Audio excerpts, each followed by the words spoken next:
नमस्कार दोस्तों। स्वागत है आप सभी का हमारे YouTube चैनल बैंकिंग ड्रीम्स पे।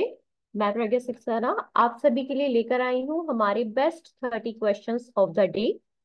हम डेली बेसिस पे सॉल्व करते हैं हमारे साइंस एंड अदर सब्जेक्ट्स के क्वेश्चंस। तो इसी क्रम में आज हम सॉल्व करेंगे साथ मिलके यहाँ पर हमारे साइंस के बेस्ट 30 क्वेश्चंस। और मैं ये मेक श्योर करना चाहती हूँ हमारे आज के सेशन से कि जितने भी क्वेश्चंस हम यहाँ सॉल्व करने वाले हैं, मैं आपको समझाने वाली हूँ। उनमें से मोस्ट ऑफ द क्वेश्चंस वही हैं जो लास्ट ईयर एग्जाम्स में पूछे गए हैं।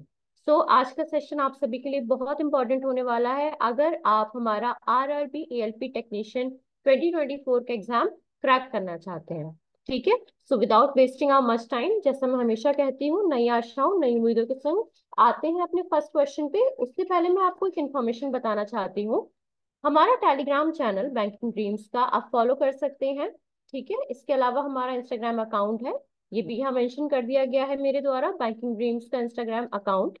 इन दोनों प्लेसेस पे आप हमसे जुड़ सकते हैं। हम आपको डेली बेसिस पे नई इंफॉर्मेशन, करंट अफेयर्स वगैरह प्रोवाइड करेंगे। और आपको अगर कोई भी क्वेरी हो हमारे द्वारा पढ़ाए गए किसी भी क्वेश्चन में, देन वी आर 24/7 अवेलेबल। जितना जल्दी पॉसिबल होगा हमारी बैंकिंग ड्रीम्स टीम आपके लिए रिवर्ट बैक जरूर करेगी। And do check out, do visit our website of Banking Dreams. इसके साथ साथ हमने आपके लिए एक नया ऐप लॉन्च किया है बैंकिंग ड्रीम्स का। इस पे आप सभी को mock test, daily quiz provide की जाएंगी। आप हमारा ऐप इंस्टॉल करिए, सॉल्व करिए इन क्विज को, and these will be beneficial for you guys. ठीक है। तो चलिए without wasting a much time आते हैं आज के फर्स्ट क्वेश्चन पे। एंजाइम कैसे पदार्थ है? आज का सवाल है हमारा कि एंजाइम कैसे पदार्थ होते हैं। ऑप्शन चार दिए हुए हैं like every question. Option A, जल में घुलनशील होते हैं, जटिल कार्बनिक पदार्थों को साधारण पदार्थों में बदलते हैं, वाहिका विहीन डक्टलेस ग्रंथि से उत्पन्न होते हैं, या फिर ऑप्शन डी, विषाणुवीय बीमारियों के संक्रमण को रोकते हैं। यहाँ हमारा सवाल हमसे पूछ रहा है एंजाइम क्या होते हैं, किस प्रकार के पदार्थ होते हैं। देखते हैं पहले सही जवाब क्या है। हमारा सही जवाब है जटिल कार्बनिक पदार्थों को साधारण पदार्थों में बदलते हैं। देखिए एंजाइम क्या होते हैं मैं आपको बताऊंगी। यहाँ पे इसके कार्य के बारे में बात हो रही कि ये कार्य क्या करते हैं। एंजाइम जो जटिल कार्बनिक पदार्थ होते हैं उन्हें साधारण पदार्थों में बदलने का कार्य करते हैं। देखिए फ्रेंड्स, बेसिकली एंजाइम प्रोटीन होते हैं जो हमारे शरीर में चयापचय, या फिर आप कह सकते हैं जो भी रासायनिक अभिक्रियाएं होती हैं हमारे शरीर को उनको तेज करने का, उनमें तीव्रता लाने का, उन्हें तीव्र करने का कार्य किया जाता है एंजाइम के द्वारा। हमारे शरीर में जितने भी एंजाइम मौजूद होते हैं वो जटिल पदार्थों को सरल रूप में तोड़कर उन्हें पचाने में मदद करते हैं। इस कार्य को क्यों किया जाता है? ताकि हम जितने भी हार्ड पदार्थ हैं, जटिल पदार्थ हैं हमारी बॉडी के, उनको इजिली डाइजेस्ट कर सकें। ठीक है। शरीर में प्राकृतिक रूप से उत्पन्न होते हैं और हमारी मांसपेशियों के निर्माण सहित महत्वपूर्ण कार्यों में मदद करते हैं। ये बात हो गई कि एंजाइम होते क्या है। और इस क्वेश्चन में एक बहुत ज्यादा इंपॉर्टेंट पॉइंट आता है जो कि है एंजाइम से थोड़ा हटके बट जुड़ा हुआ है कोशिकाओं से, हमारे शरीर की कोशिकाओं से। देखिए ये सवाल लास्ट ईयर भी पूछा गया था कि मानव कोशिकाओं में लगभग कितने विभिन्न एंजाइम पाए जाते हैं, मतलब हमारी मानव जो कोशिकाएं हैं उनमें कितने प्रकार के डिफरेंट एंजाइम्स पाए जाते हैं। तो इनकी संख्या है टोटल 1300। मानव कोशिका में लगभग 1300 विभिन्न एंजाइम पाए जाते हैं। और पाचन एंजाइम हमारी बॉडी में जो होते हैं ये पपीता, आम, शहद, केला और एवोकाडो, अनानास, इस प्रकार के अगर आप फल, इस प्रकार के खाद्य पदार्थ कंज्यूम करते हैं तब भी आपके एंजाइम्स की पूर्ति की जा सकती है। ये सवाल आपसे इस प्रकार से पूछा जा सकता है कि कौन से ऐसे फल हैं जो आपके शरीर में पाचन के एंजाइम्स की पूर्ति करने में लाभकारी हैं। तो यहाँ पे इन फलों का नाम आएगा जो मैंने आपको अभी बताया। आते हैं आज के नेक्स्ट क्वेश्चन पे, दैट इज क्वेश्चन टू। बिजली के बल्ब के अंदर कौन सी गैस होती है? हमसे पूछा जा रहा है कि बिजली के बल्ब के अंदर कौन सी गैस होती है। वायु होती है, साधारण हवा, ऑक्सीजन, नाइट्रोजन, कार्बन डाइऑक्साइड। देखिए वायु से मतलब होता है विभिन्न प्रकार की गैसों का मिश्रण। ठीक है, मिक्सचर ऑफ डिफरेंट गैसेस, जिसे हमने एक शब्द का नाम दे दिया वायु। यहाँ सही जवाब है दोस्तों हमारा नाइट्रोजन। ये सवाल सुनने में पढ़ने में जितना सिंपल है ना, कई बार गलती हो जाती है क्योंकि कई ऑप्शंस में आर्गन लिखकर आ जाता है और आर्गन और नाइट्रोजन के बीच में मोस्ट ऑफ द स्टूडेंट्स हो जाते हैं कंफ्यूज। तो यहाँ कंफ्यूज नहीं होना है, यहाँ सही जवाब है हमारा नाइट्रोजन। देखिए बल्ब में जो टंगस्टन फिलामेंट होता है ना हमारे बल्ब में, उसके ऑक्सीकरण को रोकने के लिए बल्ब रासायनिक रूप से निष्क्रिय गैसों जैसे कि नाइट्रोजन या आर्गन से भरे होते हैं। पर अगर आर्गन और नाइट्रोजन लिखकर आ रहा है और कोई एक ऑप्शन आपको लगाना पड़ेगा, तो आप जाएंगे नाइट्रोजन के। कोई ऑप्शन नहीं है, नाइट्रोजन नहीं लिखा है, तो हमारा करेक्ट ऑप्शन आएगा आर्गन। ठीक है। नाइट्रोजन के बारे में कुछ आपको इंपॉर्टेंट पॉइंट्स बता दूं नाइट्रोजन एलिमेंट के बारे में, तो यह परमाणु क्रमांक 7 वाला एक रासायनिक तत्व है। परमाणु क्रमांक क्या होता है नाइट्रोजन का? 7। इसे प्रतीक एन द्वारा निर्देशित किया जाता है। किसके द्वारा दर्शाया जाता है? एन, कैपिटल एन के द्वारा दर्शाया जाता है नाइट्रोजन को। नाइट्रोजन गंधहीन, रंगहीन और आमतौर पर प्रकृति में एक अक्रिय गैस मानी जाती है। और नाइट्रोजन की खोज किसके द्वारा की गई थी? डेनियल रदरफोर्ड के द्वारा। ये सवाल पूछा जाता है, बहुत इंपॉर्टेंट है, कि नाइट्रोजन की खोज किसके द्वारा की गई थी? डेनियल रदरफोर्ड के द्वारा नाइट्रोजन की खोज की गई थी। कब? 1772 में। 1772 में खोज की गई थी नाइट्रोजन की डेनियल रदरफोर्ड के द्वारा। और बिजली के बल्बों में कोई भी अक्रिय गैस या उत्कृष्ट गैस से भरी जा सकती हैं। यहाँ नाइट्रोजन इनमें से एक गैस होती है। ठीक है, आते हैं अपने नेक्स्ट क्वेश्चन पे। कभी कभी यह देखा गया है कि जब हम किसी शीशे के बर्तन में गर्म दूध या जल डालते हैं तो वह चटक जाता है। कभी कभी ये देखा गया है कि जब हम किसी शीशे के बर्तन में गर्म दूध या फिर जल, मतलब कोई भी गर्म ऐसा पदार्थ डालते हैं तो वह चटक जाता है। इसका क्या कारण होता है? अब देखिए, यहाँ दूध और जल के अलावा कुछ और लिखकर आ जाए तो घबराने की कोई बात नहीं है। बस यहाँ एक शब्द आपके लिए इंपॉर्टेंस रखता है, दैट इज गर्म, उसका हॉट होना। ठीक है। तो ऑप्शन हमारे पास है, शीशा आसानी से गर्म हो जाता है, खौलते हुए द्रव अधिक दाब उत्पन्न करते हैं, शीशा ऊष्मा का खराब चालक है, या फिर शीशा अधातु होता है। देखते हैं सही जवाब हमारा क्या है। सही जवाब है ऑप्शन बी, दैट इज खौलते हुए द्रव अधिक दाब उत्पन्न करते हैं। ठीक है। तो कभी कभी ये देखा गया है, जब हम शीशे के बर्तन में गर्म पानी, दूध या कोई भी ऐसा पेय पदार्थ जो गर्म होता है डालते हैं, शीशा चटक जाता है। कांच चटक जाता है, ऐसा इसलिए होता है क्योंकि जो खौलते हुए द्रव है, ठीक है, खौलते हुए जो लिक्विड है, वे अधिक दाब उत्पन्न करते हैं। ठीक है, इतना क्लियर है दोस्तों? कांच ऊष्मा का अच्छा चालक नहीं होता है, अतः अंदर की दीवार ज्यादा गर्म होने से इसमें प्रसार अधिक हो जाता है। इसमें प्रसार अधिक हो जाता है। ठीक है। आते हैं अपने नेक्स्ट क्वेश्चन पे। जंग लगे हुए लोहे का वजन बिना जंग लगे हुए लोहे से क्या होता है? अगर आपके पास लोहा है, उसमें जंग लग गई है, एक लोहा है जिसमें जंग नहीं लगी है, दोनों के वजन में क्या फर्क होगा? जंग लगे हुए लोहे का वजन क्या कुछ अधिक होगा, बराबर रहेगा, कम होगा, या फिर लगभग बराबर रहेगा? यहाँ सही जवाब है हमारा कुछ अधिक। अब देखिए, ये कॉमन सेंस की बात है। अगर इस सवाल के बारे में आपको ज्यादा एक्सप्लेनेशन ना भी पता हो ना, कोई केमिकल एक्सप्लेनेशन आप ना जानते हो, तो भी आप बेसिक सी बात लगाएंगे कि अगर मेरा मेरे पास एक पेन है और उस पेन में मैंने कोई पत्ता भी लगा दिया, तो उस पत्ते का अपना कुछ ना कुछ वजन होगा, कुछ ना कुछ भार जरूर होगा ना, तो कुछ अधिक भार तो हो ही गया। पर यहाँ देख लेते हैं इसमें एक्सप्लेनेशन प्रॉपर क्या है, केमिकल एक्सप्रेशन यहाँ पे क्या कहती है, कि जंग का मुख्य कारण होता है हवा में नमी, कार्बन डाइऑक्साइड। लिख देती हूँ मैं यहाँ पे, हवा में नमी, कार्बन डाइऑक्साइड और ऑक्सीजन। ये तो हो गया कि जंग का कारण क्या होता है। जब लोहे या किसी अन्य धातु का ऑक्सीकरण होता है, तो हवा से ऑक्सीजन जंग व लोहे के ऑक्साइड बनाने के लिए लोहे के साथ जोड़ती है, और यही कारण होता है कि जंग लग जाती है। आमतौर पर यह पाया गया है कि जंग केवल तब होती है जब लोहे को नमी से उजागर किया जाता है, और जंग शुष्क हवा या वैक्यूम में नहीं होती है। अगर आपसे यहाँ पूछ लिया जाता है कि लोहे में जंग लगने का क्या कारण है, तो आप कहेंगे कि अगर लोहे को नमी से उजागर कर दिया जाता है तो उसमें जंग लगती है। अगर लोहा किसी ऐसी जगह पर रखा गया है जहाँ पे वैक्यूम है, प्रॉपर वैक्यूम एरिया में रखा गया है, या जहाँ जंग शुष्क हवा में लगती है, शुष्क हवा है, तो यहाँ ये दोनों कारण हो जाते हैं जंग ना लगने के। ठीक है। आते हैं अपने अगले सवाल पे। परम शून्य ताप क्या है? परम शून्य ताप हमसे पूछा जा रहा है किसी भी तापमान पैमाने का आरंभ बिंदु। सैद्धांतिक रूप से न्यूनतम संभव तापमान वह तापमान है जिस पर सभी द्रव पदार्थों के वाष्प जम जाते हैं, वह तापमान जिस पर सभी पदार्थ वाष्पीय प्रावस्था में होते हैं। सही जवाब देख लेते हैं पहले, फिर एक्सप्लेनेशन के बारे में बात करेंगे। सही जवाब है सैद्धांतिक रूप से न्यूनतम संभव तापमान।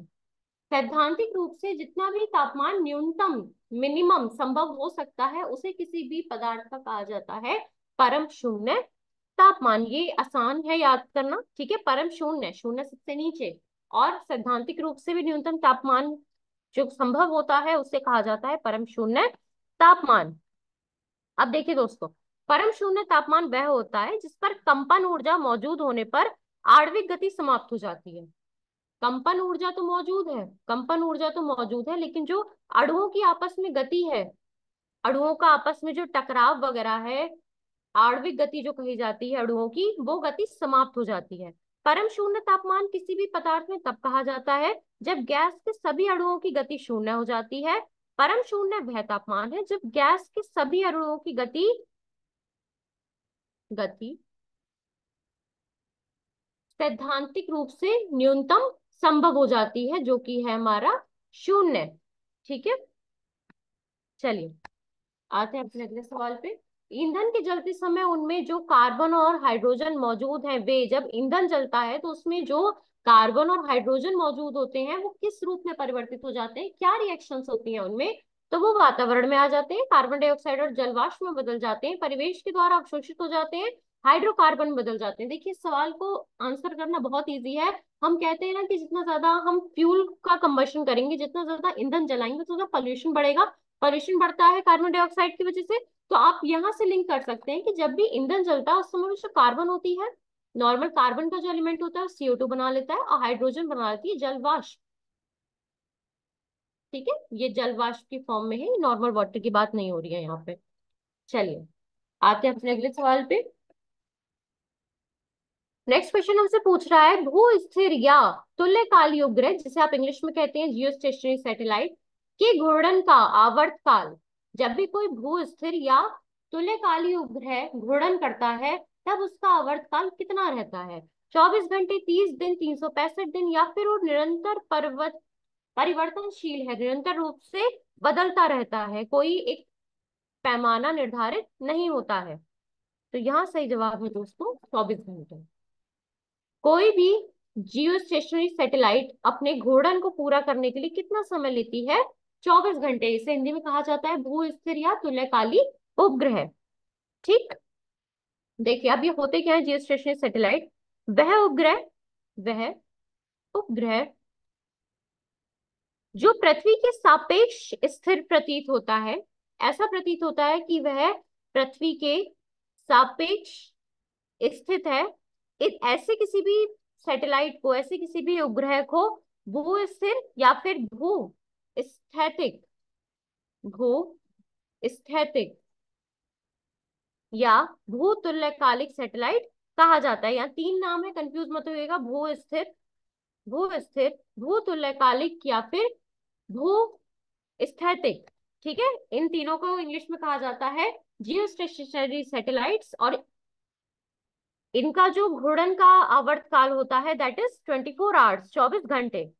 भूस्थैतिक उपग्रह की कक्षा को पार्किंग कक्षा के रूप में जाना जाता है। अगर ये सवाल आपसे पूछ लिया जाता है, बहुत इंपॉर्टेंट लिंक जुड़ता है इन सवालों का बीच में, कि जो जियो स्टेशनरी सैटेलाइट है हमारी, जो हमारी भूस्थैतिक उपग्रह है, उनकी कक्षा को किस नाम से जाना जाता है? चार ऑप्शन दे देगा, आपसे पूछ लेगा, तो आपका सही जवाब होगा किस कक्षा को जाना जाता है? पार्किंग कक्षा के नाम से। ठीक है, पार्किंग कक्षा के नाम से जाना जाता है जियो स्टेशनरी सैटेलाइट की कक्षा को। देखिए पूरा पूरा 24 घंटे नहीं होते हैं, इसका टोटल टाइम होता है हमारे पास, अपना आवर्त काल होता है इसका 23 घंटे 56 मिनट 4 सेकेंड। यहाँ अप्रोक्स में लिखा जाता है 24 घंटे। ठीक है, चलिए आते हैं नेक्स्ट क्वेश्चन पे। परिक्रमारत अंतरिक्ष यान उपग्रह से एक सेब, जिसे आप पिंड कहेंगे, बाहर छोड़ा जाए तो यह क्या करता है? ऑप्शन ए पृथ्वी की ओर गिरेगा, ऑप्शन बी यान के साथ ही उसी वेग से गमन करेगा, ऑप्शन सी अधिक वेग से गमन करेगा, ऑप्शन डी कम वेग से गमन करेगा। तो यहाँ सही जवाब है हमारा ऑप्शन बी, दैट इज यान के साथ ही उसी वेग से गमन करेगा। ठीक है, चलिए देखिए दोस्तों, जब भी कोई बात हो रही है किसी यान की, किसी अंतरिक्ष यान की, मतलब जब भी बात हो रही है अंतरिक्ष की, अंतरिक्ष में प्रगति होने की, ऐसे समय पे जिस स्पीड से आपका अंतरिक्ष यान चल रहा है, ठीक है, उसी स्पीड से अगर आप किसी मनुष्य को भी बाहर फेंक देंगे ना, तो वो भी, उसका वेग भी उतना ही रहेगा, वो उतर के तुरंत पृथ्वी की तरफ गिरना नहीं शुरू कर देगा। आते हैं अगले सवाल पे। समुद्र के पानी का घनत्व बढ़ता है जैसे जैसे समुद्र के पानी का घनत्व बढ़ता जाता है, कैसे? गहराई व खारापन घटता है, गहराई कम तथा खारापन में वृद्धि होती है। यहाँ बात हो रही है इन दोनों के घटने की। यहाँ बात हो रही है एक के कम होने की, एक के बढ़ने की। नेक्स्ट है गहराई तथा खारापन कम होता है, गहराई व खारापन दोनों में वृद्धि होती है। ऐसे ऑप्शंस को हमेशा सही से पढ़ा करिए, क्योंकि कहीं पे घटता लिखा है, कहीं पे बढ़ता लिखा है, आप कंफ्यूज हो जाएंगे और यहीं पे हो जाता है सवाल गलत। तो चलिए देख लेते हैं सही जवाब क्या है यहाँ पे। समुद्र के पानी का घनत्व बढ़ता जाता है जैसे जैसे गहराई व खारापन दोनों में वृद्धि होती जाती है। देखिए दोस्तों, लवणता बढ़ने पर जल का घनत्व बढ़ जाता है, हम सभी को पता है। जब भी लवणता बढ़ती है तब जल का घनत्व ऑटोमेटिकली बढ़ जाता है, और गलनांक से ऊपर सभी तापमानों पर, तापमान के घटने पर समुद्री जल का घनत्व बढ़ता है। ठीक है, दाब के बढ़ने से समुद्री जल का घनत्व बढ़ता जाता है, और यही कारण है कि जैसे जैसे आप गहराई में जाएंगे वैसे वैसे दाब बढ़ता जाएगा, खारापन बढ़ता जाएगा, और इन दोनों की वृद्धि होने से समुद्र के पानी का घनत्व बढ़ता जाता है। देखिए घनत्व क्या होता है, किसी भी पदार्थ का घनत्व अगर आपसे पूछ लिया जाता है क्या होता है, तो इसे शो करते हैं स्मॉल p से। किसी पदार्थ के घनत्व को उसके द्रव्यमान, दैट इज कैपिटल M, द्रव्यमान के उसके आयतन से अनुपात के रूप में परिभाषित किया जाता है। मतलब density is equals to mass upon volume. चलिए आते हैं अपने अगले सवाल पे। नदी में तैरता जलयान जब समुद्र में जाता है तो यह थोड़ा सा ऊपर उठ जाता है, थोड़ा सा नीचे डूब जाता है, एक ही स्तर पर रहता है, या फिर जलयान के निर्मित पदार्थ के अनुसार थोड़ा और डूब या उठ जाता है। चार ऑप्शन है हमारे पास।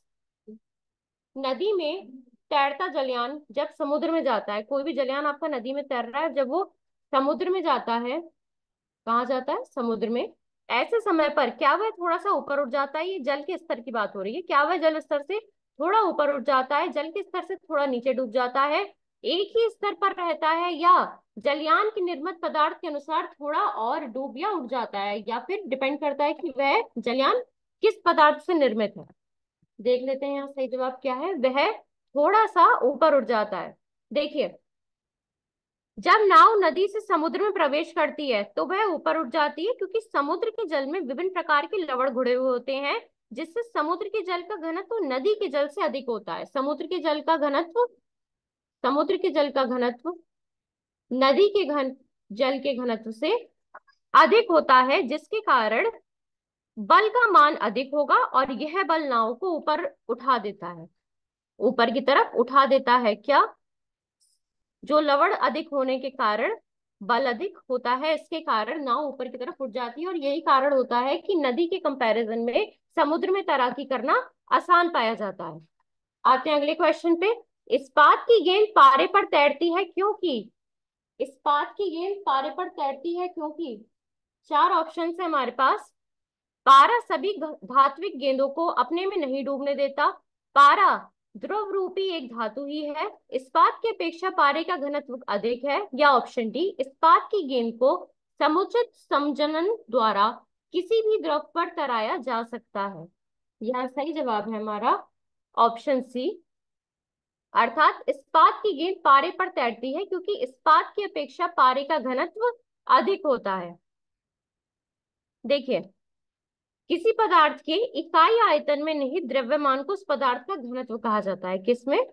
किसी पदार्थ के इकाई आयतन में निहित, किसी पदार्थ के इकाई आयतन में निहित द्रव्यमान को उस पदार्थ का घनत्व कहते हैं। मैंने इसका सिंबल भी बता दिया आपको, या फिर स्मॉल डी से भी शो किया जा सकता है इसे। अलग अलग घनत्व और अलग अलग रंग के द्रव कांच के एक नलिका में रखे गए हैं। सबसे हल्का मतलब सबसे कम घनत्व वाला जो द्रव होगा वो सबसे ऊपर होगा, तथा सबसे भारी मतलब सबसे अधिक घनत्व वाला जो द्रव्य होगा वह सबसे नीचे होगा, और यही हमारा फॉर्मूला होता है, फिनोमेना होता है पूरा घनत्व का। देखिए यहाँ पे कहा जा रहा है कि इस्पात की गेंद पारे पर तैरती है, इसका रीजन ये है कि इस्पात की अपेक्षा पारे का घनत्व अधिक होता है। तो हम देख लेते हैं यहाँ हमारे पारे का घनत्व होता कितना है, मैं लिख देती हूँ। पारे का घनत्व है 13.6 ग्राम पर सेंटीमीटर माइनस क्यू। ठीक है, वही हमारा इस्पात का घनत्व होता है 7.8 से 7.9 ग्राम पर सेंटीमीटर क्यूब। मतलब आइडल होगा 7.85 ग्राम पर सेंटीमीटर क्यूब। पर सवाल ये भी कई बार पूछ लिया जाता है कि इस्पात का जो घनत्व होता है वो किस रेंज में आता है। तो यहाँ आपको ऑप्शन दिया जाएगा 7.8 से 7.9 ग्राम पर सेंटीमीटर क्यूब। चलिए आते हैं अगले सवाल पे। अत्यधिक ऊंचाई पर उड़ रहे वायुयान के अंदर दाब बाह्य दाब के समान ही होता है। वायु पंपों की सहायता से सामान्य दाब बनाए रखा जाता है। बाहर की अपेक्षा कम दाब होता है। सामान्य आर्द्रता तथा आंशिक निर्वात बनाए रखा जाता है। देखते हैं यहाँ सही जवाब क्या है। सही जवाब है हमारा वायु पंपों की सहायता से सामान्य दाब बनाया जाता है। देखिए जब भी कोई अत्यधिक ऊंचाई पे वायुयान उड़ रहा होता है तो उसके जो अंदर के एरिया होते हैं, कैबिन के अंदर का एरिया होता है, वहां पे दाब अधिक होता है। इसी कारण वायु पंपों की सहायता ली जाती है ताकि जो सामान्य दाब है, जो दाब है उसे सामान्य बनाया जा सके। नेक्स्ट क्वेश्चन हमारा आता है, भूमि अपरंदन की रोकथाम संभव है। भूमि अपरंदन की रोकथाम क्या करके संभव है? पुनः वन रोपण जिसे एफोरेस्टेशन कहते हैं, वनों के विनाश डिफोरेस्टेशन, फसलों के प्रत्यावर्तन क्रॉप रोटेशन से, या फिर चारागाह प्रबंध से। यहाँ सही जवाब है हमारा पुनः वन रोपण करके, मतलब एफोरेस्टेशन करके आप भूमि अपरंदन को होने से बचा सकते हैं। देखिए भूमि अपरंदन या फिर इसे एक और नाम से जाना जाता है मृदा अपरंदन। बेसिकली क्या होता है? प्राकृतिक रूप से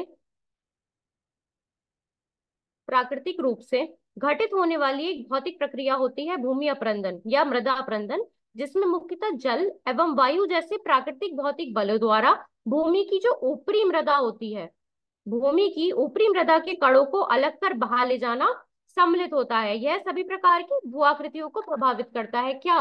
भूमि अपरंदन। और इसे कैसे रोका जा सकता है? आप जितना ज्यादा पेड़ लगाएंगे, जितना ज्यादा वृक्ष रोपण किया जाएगा, जितना ज्यादा वृक्ष रोपण किया जाएगा उससे भू अपरंदन को रोका जा सकता है। नेक्स्ट क्वेश्चन आता है, डार्विन का सिद्धांत था। डार्विन का सिद्धांत क्या था? ऑप्शन ए योग्यतम की उत्तरजीविका, प्राकृतिक चयनवाद, म्यूटेशनवाद, या परिवर्तनों सहित अवरोहण। देखिए योग्यतम की उत्तरजीविता को कहा जाता है survival of the fittest. Next आता है प्राकृतिक चयनवाद, नेचुरल सिलेक्शन, म्यूटेशनवाद म्यूटेशन थ्योरी, और ऑप्शन डी परिवर्तनों सहित अवरोहण। यहाँ सही जवाब है हमारा ऑप्शन बी प्राकृतिक चयनवाद। डार्विन का सिद्धांत था प्राकृतिक चयनवाद के बारे में। चलिए बात करते हैं यहाँ डार्विन के सिद्धांत के बारे में। देखिए वर्ष 1859 में डार्विन ने प्राकृतिक चयन द्वारा विकास के सिद्धांत को दुनिया के सामने रखा था। ये जो प्राकृतिक चयनवाद है, ये विकास का सिद्धांत था, इसको दुनिया के सामने रखा गया था डार्विन के द्वारा। कब? पूछा जाता है 1859 में रखा गया था। इस सिद्धांत में कहा गया है कि एक ही प्रकार की कई प्रजातियों के पौधे एक जैसे थे, लेकिन दुनिया की विभिन्न भौगोलिक परिस्थितियों में जीवित रहने के संघर्ष के कारण उनकी संरचना बदल गई। मतलब जो भी प्रजातियां हैं किसी पौधे की, अगर भिन्न भिन्न प्रजातियां हैं, वह सब एक ही प्रकार की थी, लेकिन दुनिया की विभिन्न भौगोलिक परिस्थितियों में जीवित रहने के लिए संघर्ष के कारण उनकी संरचना बदल गई। इस वजह से एक ही जाति के पौधों की कई प्रजातियों का निर्माण हुआ। ये था सिद्धांत किसके द्वारा दिया गया? डार्विन का, जो कि था प्राकृतिक चयनवाद का सिद्धांत। और इस सिद्धांत के अनुसार 3.5 अरब साल पहले बैक्टीरिया आए, बैक्टीरिया अमीबा बने, अमीबा ने छोटे पौधे, पेड़, फिर कीड़े मकड़ी और जानवर बनाए। ठीक है, चलिए आते हैं नेक्स्ट क्वेश्चन पे। ये ऐसे सिद्धांत ऐसे पूछा नहीं जाता है, बट मैंने एक्सप्लेन कर दिया, क्योंकि जब आपको पता ही नहीं होगा कि बात किस बारे में हो रही है तो आप ऑप्शन कैसे सही टिक कर पाएंगे। आते हैं नेक्स्ट क्वेश्चन पे। नेक्स्ट क्वेश्चन है हमारा, ऑर्कियोप्टेरिक्स किनका संयोजक था? सरीसृपों व स्तनी, पक्षियों व स्तनी, उभयचरों व स्तनी, या फिर सरीसृपों व पक्षियों का? सही जवाब है हमारा सरीसृपों व पक्षियों का संयोजक था ऑर्कियोप्टेरिक्स। ठीक है, देखिए ऑर्कियोप्टेरिक्स हमारा था क्या? ऑर्कियोप्टेरिक्स सरीसृप और पक्षियों के बीच संयोजी कड़ी के रूप में कार्य करता है।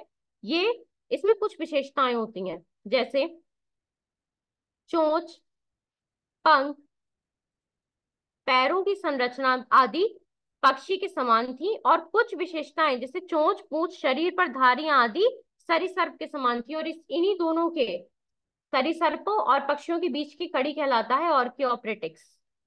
चलिए आते हैं अपने नेक्स्ट क्वेश्चन पे। सूर्य के प्रकाश से, सवाल हमसे पूछ रहा है, सूर्य के प्रकाश से पराबैंगनी विकिरण जिसे आप अल्ट्रावायलेट रेडिएशन के नाम से जाने जाते हैं, इसकी क्रिया से क्या उत्पन्न होता है?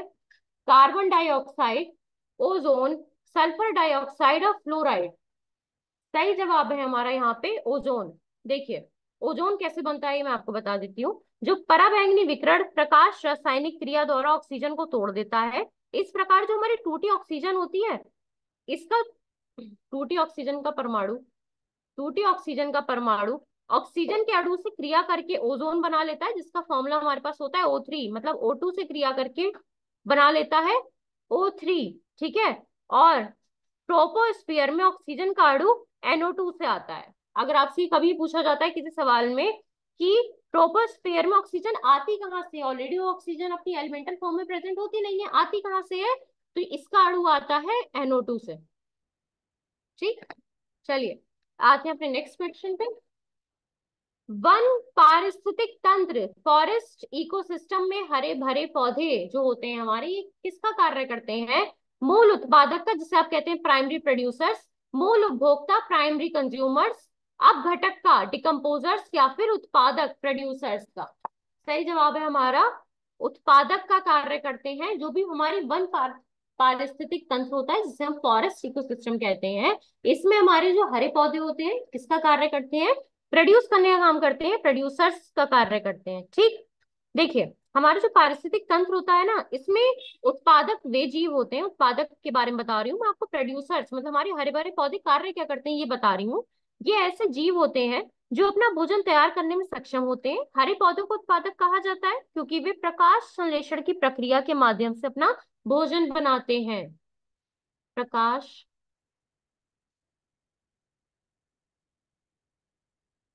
संश्लेषण, ठीक है, इस क्रिया का प्रयोग करके अपना भोजन बनाते हैं पौधे। और उपभोक्ता वे जीव होते हैं जो अपने भोजन के लिए अन्य जीवों पर निर्भर रहते हैं। अपघटक, यहाँ पे एक शब्द आया डिकम्पोजर्स। डिकम्पोजर्स अगर आपसे पूछ लिया जाता है तो जो जीव मृत और क्षय करने वाले जीवों से अपने पोषण प्राप्त करते हैं उन्हें कहा जाता है डिकम्पोजर्स, अर्थात हिंदी में होता है अपघटक। चलिए आते हैं अपने अगले सवाल पे। नेक्स्ट क्वेश्चन हमारा हमसे पूछ रहा है उत्परिवर्तन जिसे हम कहते हैं म्यूटेशन, इसका कारण क्या है? क्रोमोसोम में परिवर्तन, जीन में परिवर्तन, DNA में परिवर्तन, या उपयुक्त सभी। बहुत बेसिक सा सवाल है, पर आज के सेशन का मोस्ट इंपॉर्टेंट क्वेश्चन भी आप इसे कह सकते हैं। ये बहुत ज्यादा पूछा जाता है और दूसरे साल ये सवाल देखने में मिलता है, बस इसका पूछने का तरीका बदल जाता है, पर सवाल ऑलमोस्ट सेम रहता है कि म्यूटेशन का कारण क्या है, उत्परिवर्तन का कारण क्या है। तो यहाँ तीनों ही ऑप्शन सही है। दैट इज क्रोमोसोम में आप चेंजेस ला देंगे, जीन में चेंजेस ला देंगे, DNA में चेंजेस ला देंगे, तब म्यूटेशन किया जा सकता है। ठीक है। अब देखिए म्यूटेशन के ऊपर भी ना अलग अलग सिद्धांत दिए गए। बेसिक सी चीज नहीं है कि कुछ भी आपने चेंज कर दिया और म्यूटेशन हो गया। जैसे हमारा आया था सबसे पहले डार्विन का सिद्धांत। डार्विन ने प्राकृतिक चयन का सिद्धांत दिया था, इसके बारे में आपको ऑलरेडी बता चुकी हूँ। नेक्स्ट आया था मेंडल सिद्धांत। मेंडल ने बगीचे के मटर के कई विपरीत दिखने वाले लक्षणों का उपयोग किया। ठीक है।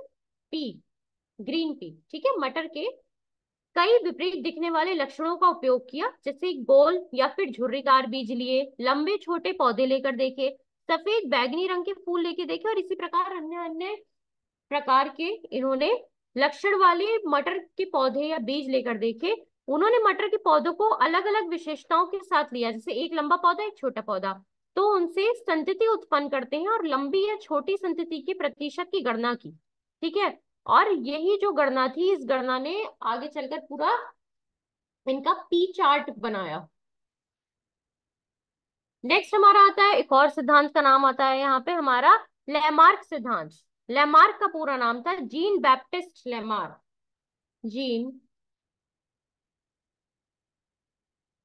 Baptist Lamarck. इनके सिद्धांत को उपार्जित लक्षण के सिद्धांत के रूप में जाना जाता है। अगर आपसे कभी पूछ लिया जाता है कि उपार्जित लक्षण के सिद्धांत के नाम से किस किस सिद्धांत को जाना जाता है, तो यहाँ सही नाम आ जाएगा हमारा जीन बैप्टिस्ट लैमार्क के सिद्धांत को उपार्जित लक्षण के सिद्धांत के रूप में भी जाना जाता है। ठीक है, इस सिद्धांत में इन्होंने बेसिकली बताया है कि बदलती पर्यावरणीय स्थितियों के साथ अधिक उपयोग किए जाने वाले अंगों को मजबूती मिलती है और कम उपयोग किए जाने वाले अंग विलुप्त हो जाते हैं। और यही इन्होंने जो रेवोल्यूशन हुआ है इसका कारण बता दिया कि जो अंग आप ज्यादा इस्तेमाल करेंगे साहब वो बने रहेंगे आपके संग, जिन अंगों का आप कम इस्तेमाल करेंगे वो अंग आपके संग नहीं बने रहेंगे। ठीक है, चलिए आते हैं अपने नेक्स्ट क्वेश्चन पे। नेक्स्ट क्वेश्चन हमारा हमसे पूछ रहा है, पैलिएंटोलॉजी अध्ययन है, पैलिएंटोलॉजी किसका अध्ययन है?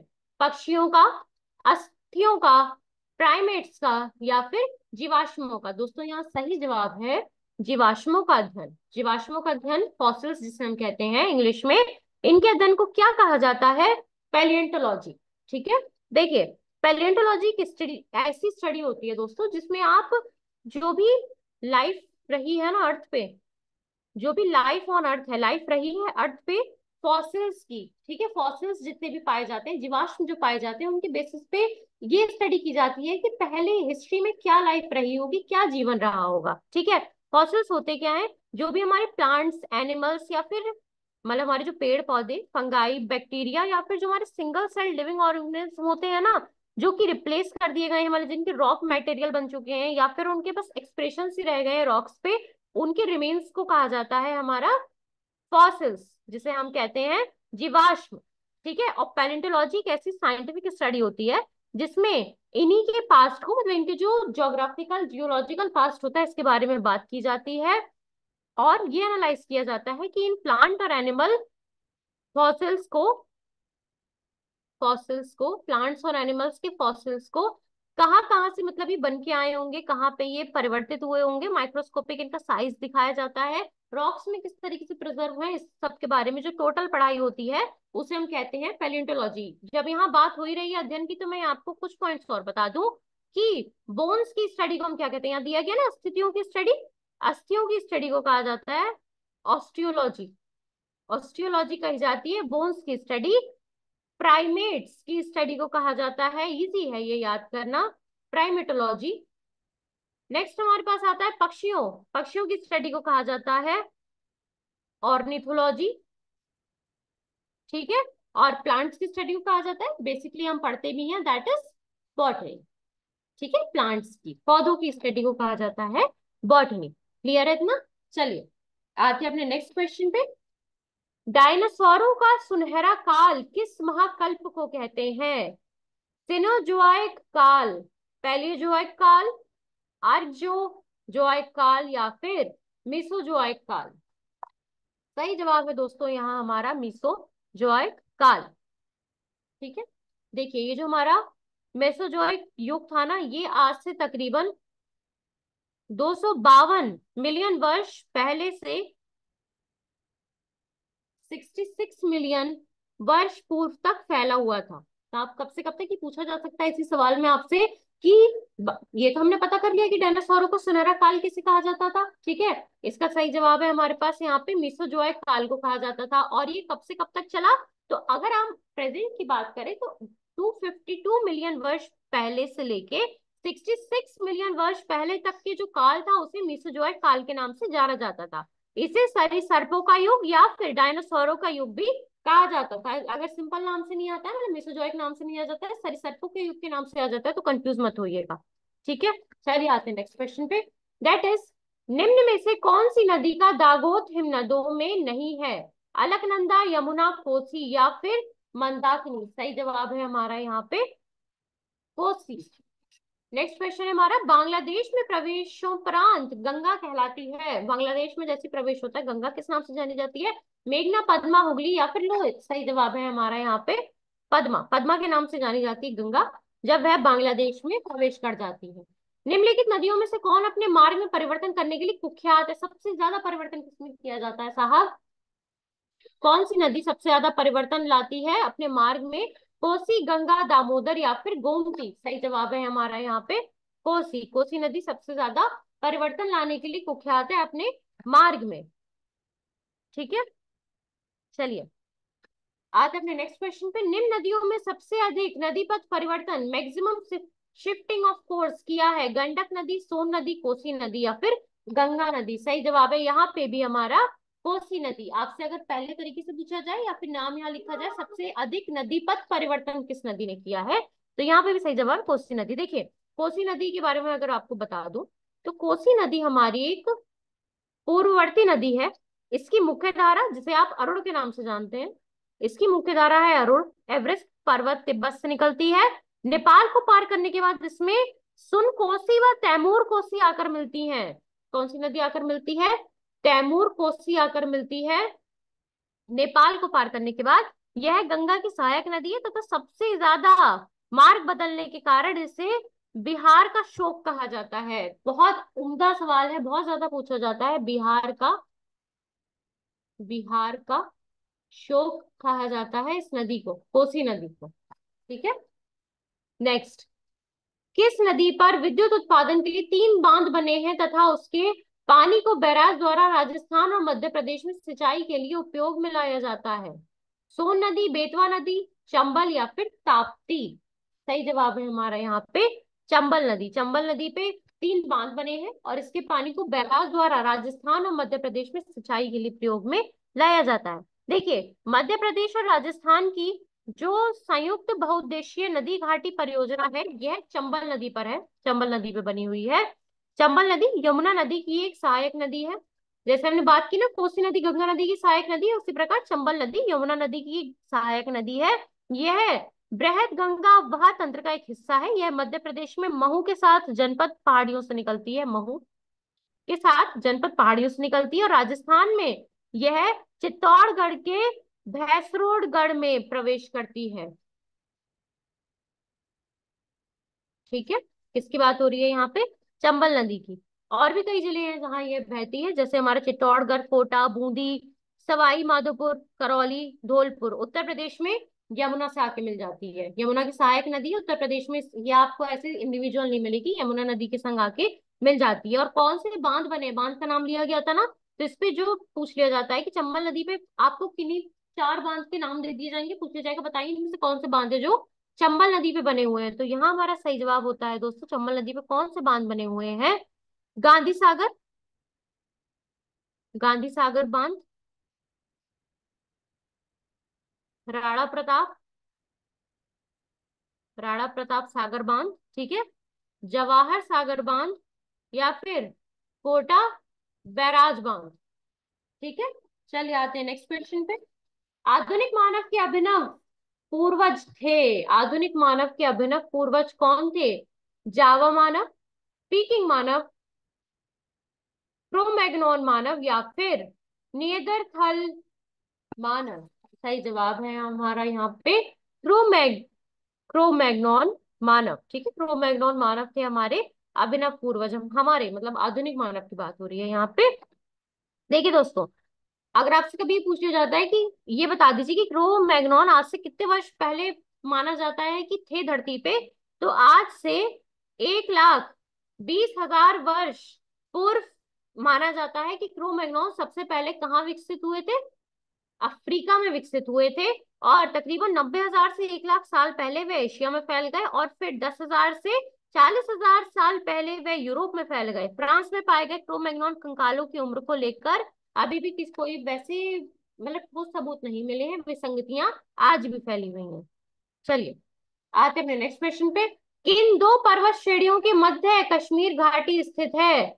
बृहद हिमालय व पीर पंजाब, लद्दाख व जनसंकर, बृहद हिमालय व जनसंकर या फिर काराकोरम व लद्दाख? सही जवाब है हमारा यहाँ पे बृहद हिमालय व पीर पंजाब।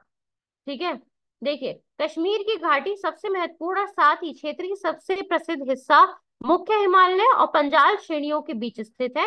हिमालय की श्रेणियों में यहाँ आपसे पूछ लिया जाएगा कि कौन कौन सी हिमालय की श्रेणियां सम्मिलित होती हैं। ट्रांस हिमालय, बृहद हिमालय या हिमाद्री के नाम से जाना जाता है, जिसे मध्य हिमालय, जिसे हम हिमांचल कहते हैं, शिवालिक या फिर ब्रह्म हिमालय।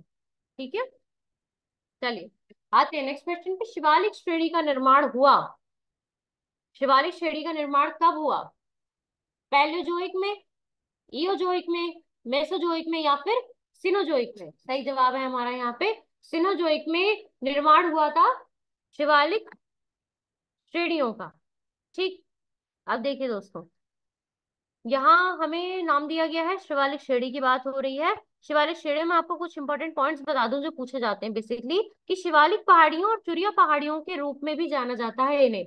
शिवालिक श्रेणियों को एक और नाम से जाना जाता है जो कि है चुरिया। चुरिया पहाड़ियों के नाम से भी जाना जाता है। कहीं में शिवालिक ना लिख के अगर चुरिया शब्द आ जाए तो कंफ्यूज मत हो जाएगा, इन्हें चुरिया पहाड़ियों के नाम से भी जाना जाता है। और बाहरी हिमालय की एक पर्वत श्रृंखला है जो सिंधु नदी से लगभग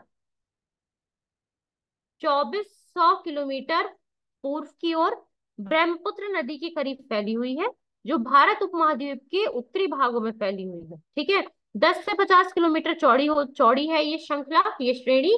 और इसकी औसत ऊंचाई कितनी है पूछी जाती है, 1500 से 2000 मीटर की औसत ऊंचाई है।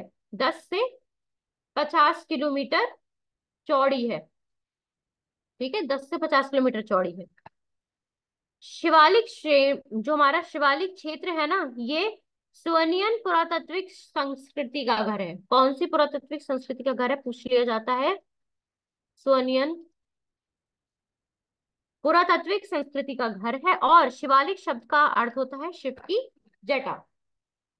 ठीक है, चलिए आते हैं अपने नेक्स्ट क्वेश्चन पे। शिवालिक पहाड़ियां निम्न में से किसका हिस्सा है, पश्चिमी घाट, अरावली, हिमालय या फिर सतपुड़ा। सही जवाब है हमारा यहाँ पे, ये हिमालय का हिस्सा है शिवालिक पहाड़ियां। देखिए, शिवालिक पहाड़ियां हिमालय की एक बाहरी पर्वतमाला है जो भारतीय उपमहाद्वीप के उत्तरी भाग में पश्चिम में सिंधु नदी के आसपास फैली हुई है। 2400 किलोमीटर तक की इसकी रेंज है, 2400 किलोमीटर तक बहती है ये।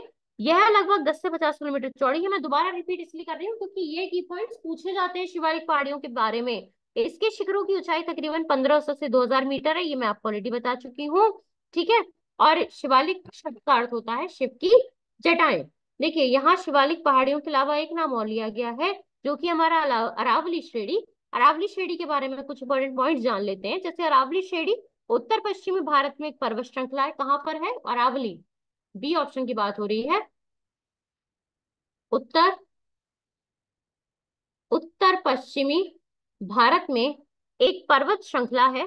दक्षिण पश्चिमी दिशा में लगभग 670 किलोमीटर चलती है। 670 किलोमीटर चलती है अरावली, जो दिल्ली के पास से शुरू होकर दक्षिणी हरियाणा और राजस्थान से गुजरती है और गुजरात में समाप्त होती है। सबसे ऊंची चोटी जो है इसका नाम है गुरु शिखर है, जिसकी ऊंचाई 1722 मीटर है। आपसे पूछ लिया जाएगा कि अरावली की सबसे ऊंची चोटी कौन सी है, गुरु शिखर है। गुरु शिखर है जिसकी ऊंचाई है 1722 मीटर। 1722 मीटर है इसकी ऊंचाई गुरु शिखर की। और प्रारंभिक पाषाण युग में चकमक पत्थर का उपयोग देखा गया था। ठीक है। और ये पत्थर कहाँ से पाए जाते थे, शुरू होने वाले मध्य पाषाण युग के जो पत्थर थे ये अरावली श्रेणियों से ही लाए जाते थे। चलिए आते हैं नेक्स्ट क्वेश्चन पे। शिवालिक श्रेणियों की ऊंचाई क्या है, शिवालिक श्रेणियों की ऊंचाई है 850 से 1200 मीटर के मध्य। ये अप्रोक्स बेसिक रेंज पूछी जा रही है। जब भी बेसिक रेंज पूछी जाएगी आपसे शिवालिक श्रेणियों की ऊंचाई की, तो आप सही टिक लगा कर आएंगे किसे, 850 से 1200 मीटर के मध्य। ये होगा आपका सही जवाब। चलिए, आज का सेशन दोस्तों हमारा यहीं तक था। उम्मीद करती हूँ आपको सारे सवाल अच्छे से समझ में आए होंगे। और जैसा कि मैं हमेशा आपसे कहती आई हूँ कि जो भी आपको क्वेरी है, किसी प्रकार का कोई संदेह है, तो आप बेशक हमसे पूछ सकते हैं। हम आपके लिए 24/7 अवेलेबल है। हमारा यूट्यूब चैनल, हमारा इंस्टाग्राम अकाउंट, उसका कमेंट सेक्शन आप सभी के लिए 24/7 अवेलेबल है। हम पूरी कोशिश करते हैं आप तक बेस्ट मटेरियल प्रोवाइड किया जाए, और बाय कीपिंग इन माइंड कि जितना भी मटेरियल हम आपको प्रोवाइड कर रहे हैं that is free of cost. हमारा उद्देश्य बस इतना है कि आप अपना आने वाला जो अपकमिंग एग्जाम है आपका, वो अच्छे से क्लियर आउट कर सके विद गोल्डन विंग्स, आप बाहर आए उस एग्जाम से निकल के। सो इसी उम्मीद के संग आज का सेशन हम अपना यहीं पे समाप्त करते हैं। एंड आई विश आप सभी अच्छे से पढ़ाई कर रहे होंगे, कॉन्फिडेंट होंगे अपने एग्जाम को और अपनी प्रिपरेशन को लेके। And do follow our website. ठीक है, तो चलिए आज का सेशन हम यही समाप्त करते हैं। कोई भी क्वेरी हो आप हम तक आइए, हम आपको as soon as possible revert back करेंगे। Signing off, Pragya Saxena this side. Thank you everyone.